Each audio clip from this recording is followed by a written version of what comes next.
Siempre he creído que hay verdades enterradas bajo siglos de secretos, historias que la Iglesia jamás permitiría que salieran a la luz. Por eso, cuando logré que el padre Piamonti aceptara hablar conmigo después de rechazarme varias veces, supe que estaba a punto de escuchar algo que pocos habían oído. Le agradecí por su tiempo, pero él solo asintió con cansancio. Me pidió que apagara mi grabadora.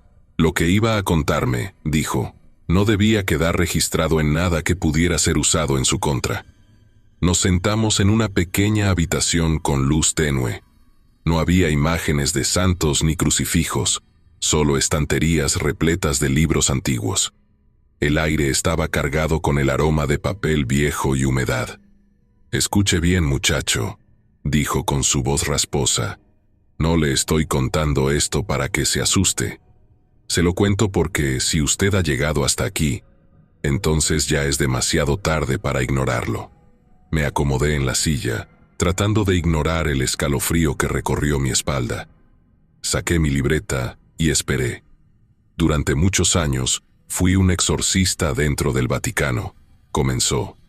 No uno cualquiera, sino uno de los pocos autorizados para acceder a documentos restringidos, a casos que nunca se hicieron públicos. Fui un hombre de fe inquebrantable, hasta que leí algo que no debía. Bajó la mirada un momento, como si dudara en continuar.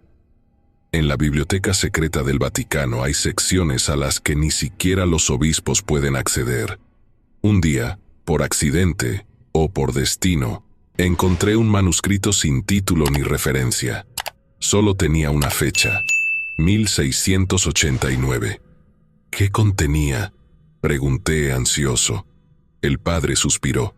Relataba un exorcismo en la Basílica de San Juan de Letrán, la iglesia más antigua del mundo cristiano. Pero este no era un caso ordinario, no se trataba de un demonio cualquiera. Lo que intentaban expulsar no era algo que debiera estar en este mundo. Se inclinó un poco hacia adelante. Sus ojos reflejaban un miedo profundo, como si reviviera cada palabra de aquel texto. Aparecía un nombre repetido varias veces en el manuscrito: Papa Negro. Al principio pensé que se refería a una figura simbólica, algún líder hereje de la época, pero cuanto más leía, más entendía que era algo real. El silencio entre nosotros se hizo pesado. Lo único que se escuchaba era el goteo de una tubería en algún lugar de la casa. ¿Quién o qué era el Papa Negro?, pregunté finalmente. El padre Piamonti se pasó la mano por el rostro antes de contestar. No lo sé con certeza. Lo que sí sé es que los hombres que intentaron aquel exorcismo pagaron con sus vidas. La basílica se volvió un campo de batalla. Los vitrales estallaron sin razón. Las paredes lloraban sangre. Y lo más aterrador fue lo que escribieron en los últimos fragmentos. Algo dentro de la iglesia gritó en un idioma que ningún hombre reconocía. Apreté mi libreta con fuerza. Esto ya no sonaba como un simple cuento de horror. ¿Qué pasó después?, pregunté en voz baja. El padre Piamonti cerró los ojos por un instante, como si tratara de borrar la imagen de su mente. El papa de ese tiempo fue hallado muerto en su habitación, colgado con una cuerda dorada. Y después de eso, silencio. Los registros terminaban abruptamente, como si todos hubieran decidido olvidar. Intenté saber más, continuó el sacerdote. Busqué otros documentos, hice preguntas, y en menos de una semana fui destituido. Me prohibieron volver a Roma. Traté de disimular mi escepticismo, pero había algo en su tono que me hacía dudar de mis propias creencias. ¿Por qué no lo han silenciado?, pregunté con cautela. El padre Piamonti sonrió con tristeza. Tal vez creen que nadie me tomará en serio, o tal vez saben que ya es demasiado tarde, que lo que se intentó expulsar en aquel exorcismo nunca se fue, que sigue aquí. La historia que estaba escuchando era aterradora, pero al mismo tiempo sentía que el padre Piamonti se estaba conteniendo. «Padre», dije con cautela, «todo esto suena como un gran misterio, pero necesito que sea más concreto. ¿Qué fue exactamente lo que leyó?». ¿Qué hacía ese papa que era tan terrible? El sacerdote suspiró, como si esperara esa pregunta. Muy bien, joven, pero le advierto que, una vez escuche esto, ya no habrá vuelta atrás. Se inclinó un poco hacia adelante y su voz se volvió más grave. El manuscrito mencionaba a un papa, cuyo nombre no figuraba en los registros actuales. Un hombre corrompido por fuerzas oscuras. Alguien que comenzó a desviarse de los principios de la Iglesia. Se entregó al pecado de manera abierta. Al principio fueron solo rumores, pero pronto comenzaron las advertencias. El sacerdote bajó la voz, como si temiera que alguien más pudiera oírnos. 3 clérigos intentaron confrontarlo, y cada uno encontró una muerte espantosa. Se acomodó en la silla, entrelazó los dedos y respiró hondo antes de continuar. El primero fue el obispo Santori, un hombre de avanzada edad, fiel y respetado dentro del Vaticano. Se dice que fue el primero en levantar la voz contra las conductas del Papa. Una mañana, su ayudante lo encontró muerto en su despacho. Su boca y sus ojos estaban cosidos con un hilo negro, como si alguien hubiera querido silenciarlo para siempre. Su piel estaba marchita, grisácea, como si le hubieran drenado la sangre. Sin embargo, no había una sola gota en el suelo ni en su ropa. Simplemente estaba seco, como una cáscara vacía. Me estremecí. ¿Cómo explicaron su muerte? Dijeron que fue un castigo divino por cuestionar la voluntad del Santo Padre. Respondió con amargura. Pero Santori no fue el único. El padre Piamonti pasó la lengua por sus labios resecos antes de continuar. El segundo fue el cardenal Vincenzo Malaspina. Él no se enfrentó al Papa en público, pero sí en privado. Según el manuscrito, fue a la cámara papal y le habló en voz baja, con respeto, pero con firmeza. Los sirvientes que estaban cerca cuentan que la conversación terminó con un grito, y el cardenal salió pálido, sudando frío. Esa misma noche, decidió rezar en la catedral antes de dormir. El padre hizo una pausa. ¿Y qué pasó?, pregunté, casi con miedo a la respuesta. Los monjes que estaban en el templo lo vieron arrodillarse ante el altar. Susurró el sacerdote. Apenas juntó las manos para orar cuando su piel comenzó a abrirse en cortes profundos, como si algo invisible lo estuviera desgarrando desde dentro. No hubo cuchillos ni manos humanas que lo tocaran. Simplemente, su carne se partió en líneas rectas y la sangre manchó los escalones del altar. Cuando los monjes corrieron a auxiliarlo, el cardenal estaba muerto. Su rostro reflejaba un terror indescriptible y su carne estaba marcada con símbolos que nadie pudo entender. Sentí un escalofrío recorrerme la espalda. «Eso no puede ser real», susurré. El sacerdote me miró con una expresión grave. «No tiene que creerme. Solo le cuento lo que estaba escrito». Me pasé una mano por la cara. «¿Y el tercero?», dije con voz tensa. «¿Qué le pasó al tercero?». El padre Piamonti guardó silencio unos segundos antes de responder. «Era un monje. Nadie recuerda su nombre porque fue borrado de los registros, pero en el manuscrito se le menciona como el acusador. Se dice que él fue el único que no temió señalar al Papa en un consejo privado. Les advirtió a sus compañeros que algo maligno se estaba gestando en el interior de la iglesia. Esa misma noche, los monjes lo encontraron en su celda. El sacerdote hizo una pausa, como si dudara en decir lo siguiente. Lo hallaron sentado en su cama, pero su cuerpo estaba doblado de una manera imposible, como si le hubieran quebrado cada hueso desde dentro. Su cabeza tocaba sus propios pies y sus brazos estaban torcidos en ángulos que ningún ser humano podría alcanzar sin morir instantáneamente de dolor. No había señales de lucha ni de forcejeo.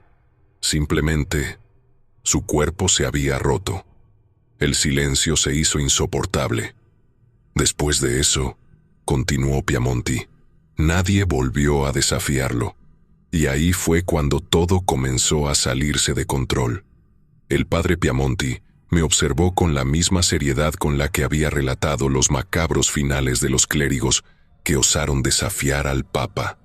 Se notaba que cada palabra que estaba por decirme pesaba en su conciencia. Ya no se hablaba del tema en los pasillos ni en los concilios. Los cardenales se miraban entre sí, con miedo en los ojos, como si el simple hecho de mencionar lo que estaba pasando los convirtiera en el próximo objetivo. Hizo una pausa, como si buscara las palabras adecuadas para lo que venía a continuación.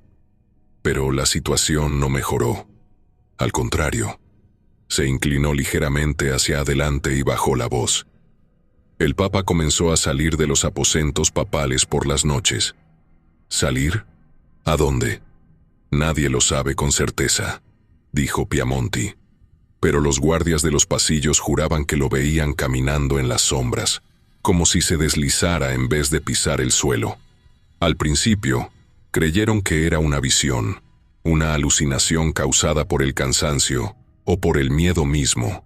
Pero después, las historias comenzaron a coincidir. Tragué saliva. ¿Qué historias? El sacerdote suspiró profundamente. Se decía que el Papa abandonaba el Vaticano y recorría las calles de Roma en busca de placer. El silencio que siguió fue más perturbador que sus palabras. ¿Placer?, repetí, sintiendo que la respuesta no me gustaría. Piamonti asintió. Sí, pero no solo con mujeres. Bajé la mirada. ¿Se iba con prostitutas? Esa era la versión más suave de los rumores. Algunos decían que lo habían visto con hombres también, otros que había sido visto copulando con bestias en establos, en plazas abandonadas, en los rincones más oscuros de la ciudad. Me recorrió un escalofrío. «Eso es imposible». «¿Lo es?», preguntó Piamonti con una expresión de preocupación. «Yo no estoy aquí para decidir qué es verdad y qué no. Solo sé que, cuando estos rumores se esparcieron, la fe de la gente comenzó a tambalearse. Me quedé en silencio. Imagínelo. Roma era el centro del mundo católico. El Papa era el representante de Dios en la tierra, el líder absoluto de la Iglesia. Pero si las historias eran ciertas, si era un pecador de esa magnitud, un hombre que no temía romper con los votos más sagrados, entonces, ¿qué quedaba de la Iglesia? El aire se sentía más denso en la habitación. Hubo disturbios, continuó. La gente estaba enardecida. No se necesitaban pruebas, solo bastaba el rumor, la sombra de la duda. Algunos fieles abandonaron la iglesia. Otros exigían respuestas. Hubo misas interrumpidas por gritos de protesta. Hubo ataques a templos. El descontento se extendió como una peste.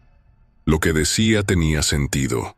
La fe, al final, se sostiene en la creencia, en la confianza de que los líderes religiosos son justos, santos, ejemplos a seguir.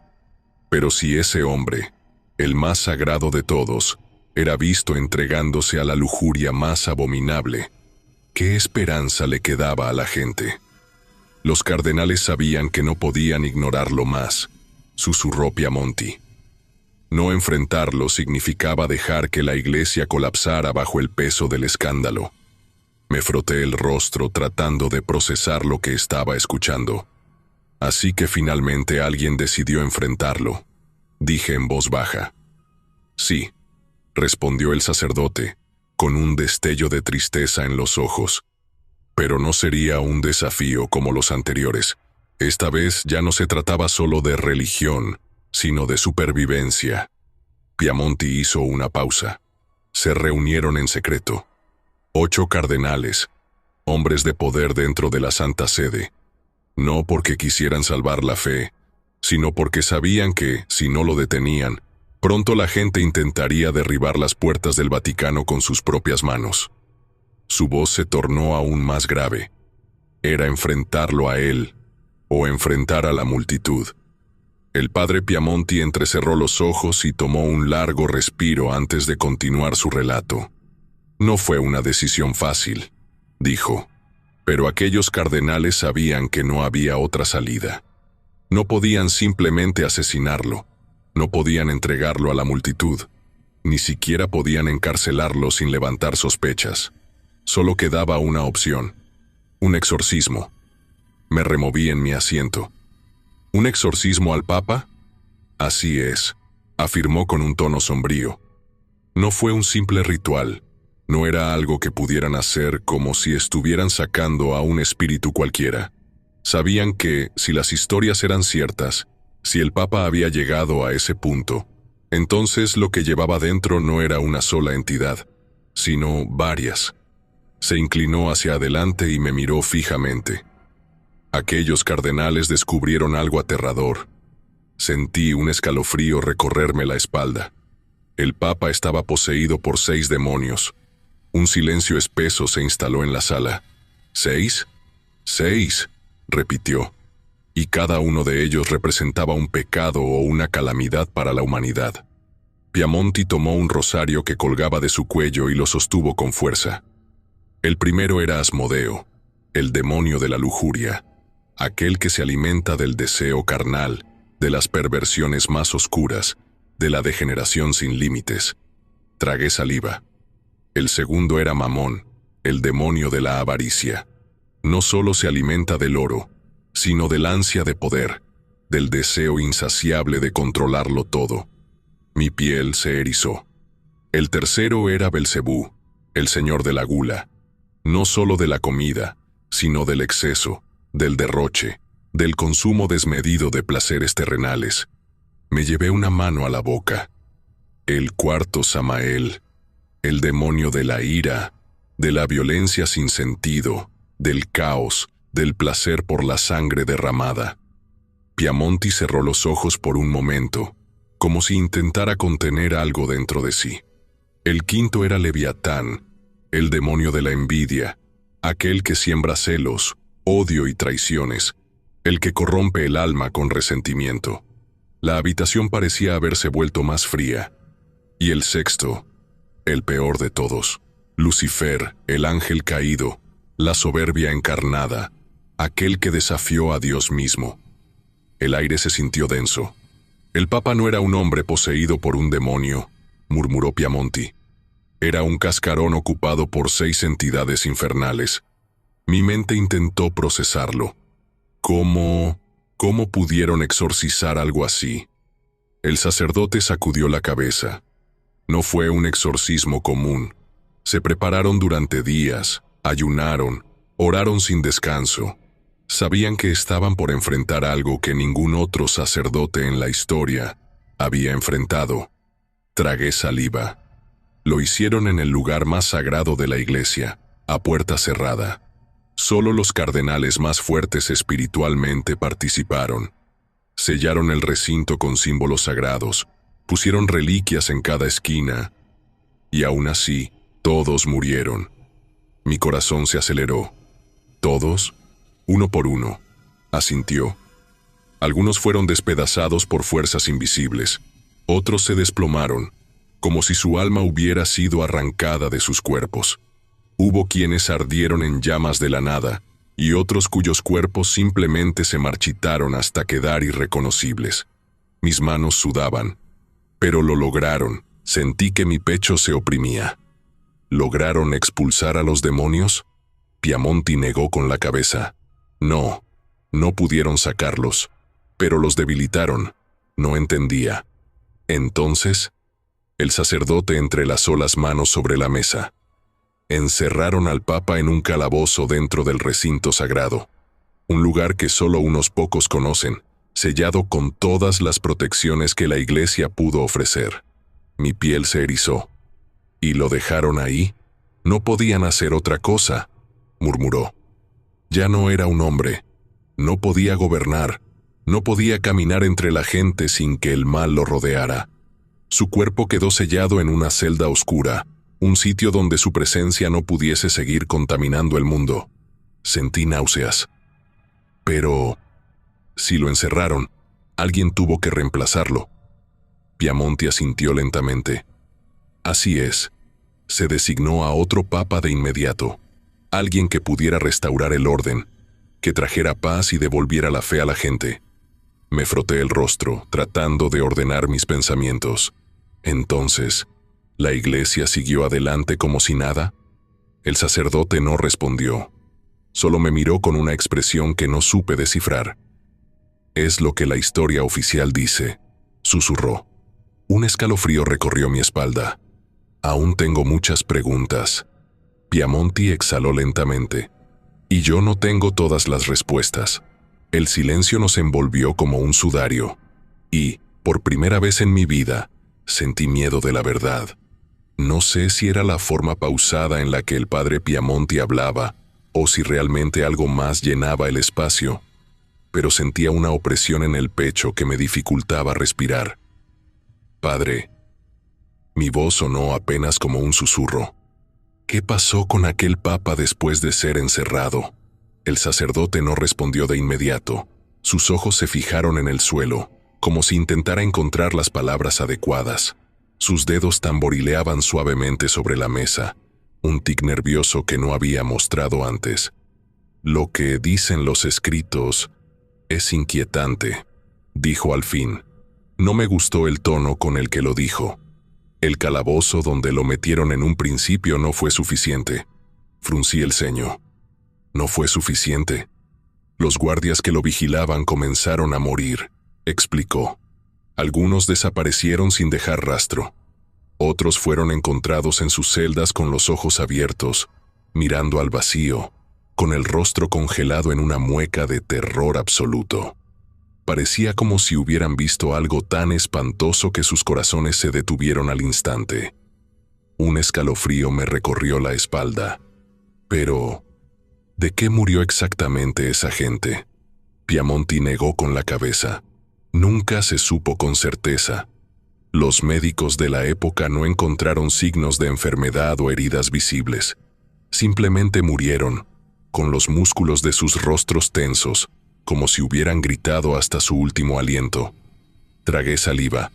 Entonces lo trasladaron. Muchas veces, afirmó el sacerdote. Lo movieron en secreto, siempre a lugares más oscuros y profundos dentro de los recintos sagrados. Primero, lo enviaron a un monasterio en las montañas, donde se creía que la distancia del mundo lo mantendría bajo control. ¿Funcionó? No. Los monjes que lo custodiaban comenzaron a experimentar visiones. Decían que, por las noches, escuchaban una voz dentro de sus cabezas que los incitaba a arrancarse los ojos, a abrirse el vientre con sus propias manos. Mi piel se erizó. Muchos de ellos acabaron de formas horribles. Los pocos que sobrevivieron huyeron y jamás volvieron a pisar tierra sagrada. Hice una pausa para respirar. Y después, el Vaticano ordenó su traslado nuevamente. Esta vez, lo llevaron a una cripta sellada bajo una catedral en Francia, un sitio donde la luz del sol jamás tocaba las piedras. ¿Y qué pasó ahí? Al principio parecía que todo estaba en calma, explicó el sacerdote. Los muros estaban bendecidos, las oraciones eran constantes, y los guardias que lo custodiaban eran hombres de fe inquebrantable. Pero con el tiempo comenzaron a suceder cosas. ¿Qué cosas? Piamonti apoyó los codos sobre la mesa y entrelazó los dedos. Los escritos dicen que los muros comenzaron a sangrar. Mi piel se puso de gallina. ¿Sangrar? Sí, afirmó. Líneas gruesas de un líquido oscuro que escurría, como si el mismo edificio estuviera vivo, y muriendo lentamente. No dije nada. Los sacerdotes intentaron contener lo que fuera que ocurría con rezos y ayunos, pero un día, simplemente, lo encontraron vacío. Se me secó la boca. ¿Cómo que vacío? El Papa, o lo que quedaba de él, ya no estaba ahí. El silencio se volvió insoportable. ¿Y dónde lo encontraron? Piamonti inhaló profundamente. Días después, los altos mandos de la iglesia recibieron un mensaje. Era solo una frase, escrita con tinta negra en una hoja de pergamino antiguo. Hice un esfuerzo por tragar saliva. ¿Qué decía? El sacerdote me miró con gravedad. Ya estoy en casa. Mi cuerpo entero se estremeció. ¿En casa? La santa sede papal. El pánico me recorrió como un golpe de agua helada. ¿Cómo llegó ahí? Piamonti negó con la cabeza. Nadie lo sabe, pero lo encontraron en las criptas más antiguas del Vaticano. encadenado y en aparente estado de letargo. Desde entonces, ahí permanece. Un silencio sepulcral cayó sobre la habitación. «¿Y si sigue vivo?», murmuré. Piamonti sonrió con tristeza. «No hay «y si sigue vivo». Me temblaron las manos. «Eso significa que…», el sacerdote asintió. «Cada vez que un papa muere, los cardenales eligen un sucesor. Y, según la leyenda, en cada cónclave hay un candidato que no es un simple hombre de fe. Uno que no está ahí por la voluntad de Dios, sino por la de algo mucho más oscuro. El Papa Negro», susurré. «Así lo llaman», dijo el sacerdote.